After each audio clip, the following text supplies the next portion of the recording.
Kingdom of Lies, a narrated visual novel, written and produced by Kat Humes.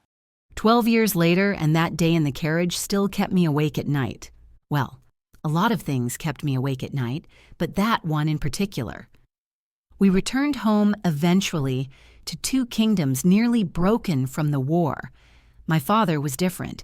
He had a new Treenar wife, and I learned he planned to offer my hand in marriage to a Treenar prince when I came of age in order to keep the fragile peace intact.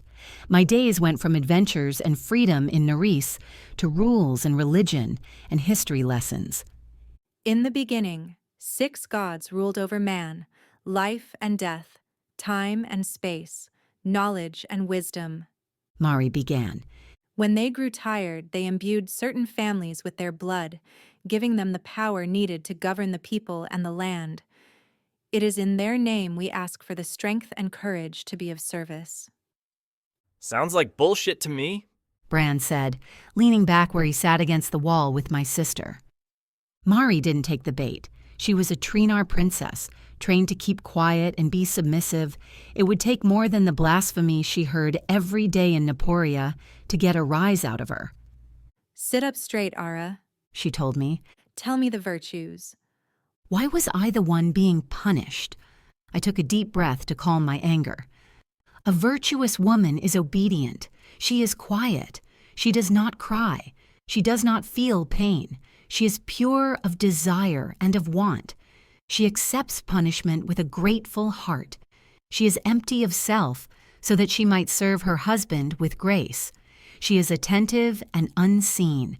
She is humble and modest, calm and gentle. Yes, good. Mari flexed her long, delicate fingers in the folds of her dress. She was a slight woman with short, curly blonde hair and bright green eyes, Treenar coloring, like many of our refugees, but sharper in appearance, almost fake, like someone had painted a portrait and left out all the flaws. You need to practice being attentive. Your brother will turn 20 this coming winter. You do not have much more time to practice. What did she do? Keely asked, squinting at me from her seat beside Bran. She was just sitting there. She smiled. Mari explained. Keely didn't look so sure. Barely. I didn't see anything. She was 16 years old and thought she knew everything. My brothers will. Mary replied, a hint of hesitation to speak of the truth, even where she was safe. A twitch of the lips, tightening around the eyes. I've been punished for less. Maybe Ara will win them over. I scoffed and was rewarded with a sharp smack over the top of my hand. That definitely would be noticed. The truth was, I'd be lucky if any of my punishments in Treenar were as simple as the small bite of the reed. I'd get no leniency either. How could I when I had the same copper skin, thick hair, and blue eyes as the woman they feared? He doesn't want peace.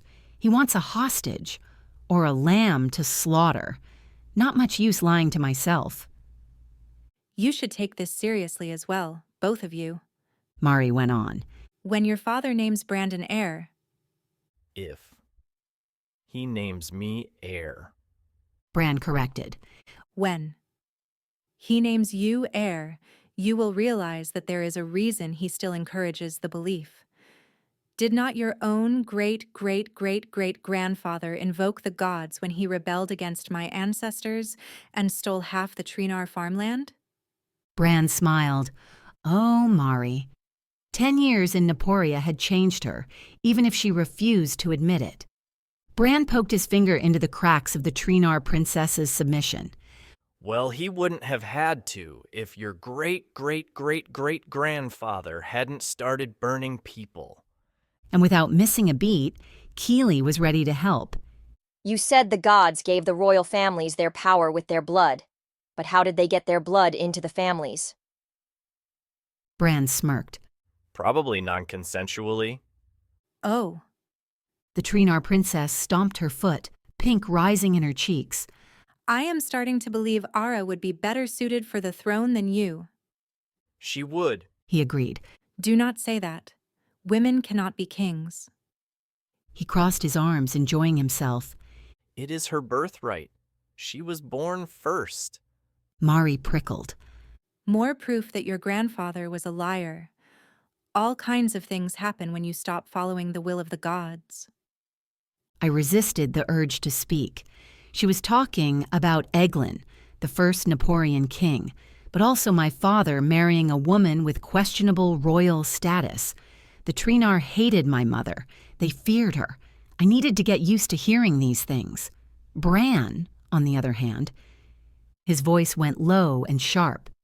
Have you ever thought that your family has strayed so far from the gods that they created the one thing your men would fear more than their king? A witch that breathes death and eats the hearts of those who claim the blood of creation. Bran, I warned, risking another bite from the reed. Mari shook her head. Annalise is dead. Is she? He looked pointedly at me. A small tremor went through Mari's body and sent her curls shivering. I stood then. Brandon, you are not helping. Keely dipped her head to hide her laughter, but Bran didn't, and the steel gray of his eyes melted into quicksilver. My neck began to ache as a familiar tension tightened the muscles there. Brandon. He smiled then, but there was no warmth in it. The color was already coming back into his eyes. Everyone thought I had some kind of magic just because I looked like my mother, but the only magic I'd inherited were nightmares and anxiety.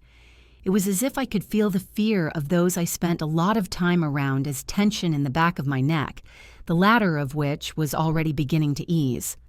I should know better than to hold lessons on petitioning days. Mari was saying. You are too distracted. Really? She was blaming me? I guess I shouldn't be surprised. Go, she said. Ride your horse and play in the mud, but I want you bathed and dressed like a proper lady when sitting at the dinner table. It's time to start living your role. Yes, Mari. I resisted the urge to tear out the door and curtsied. Waiting for her to leave the room first was like torture, because it wasn't just a horse and dirt that waited for me outside, but my true self, the one I had to be so careful to keep hidden. Out there, I was free.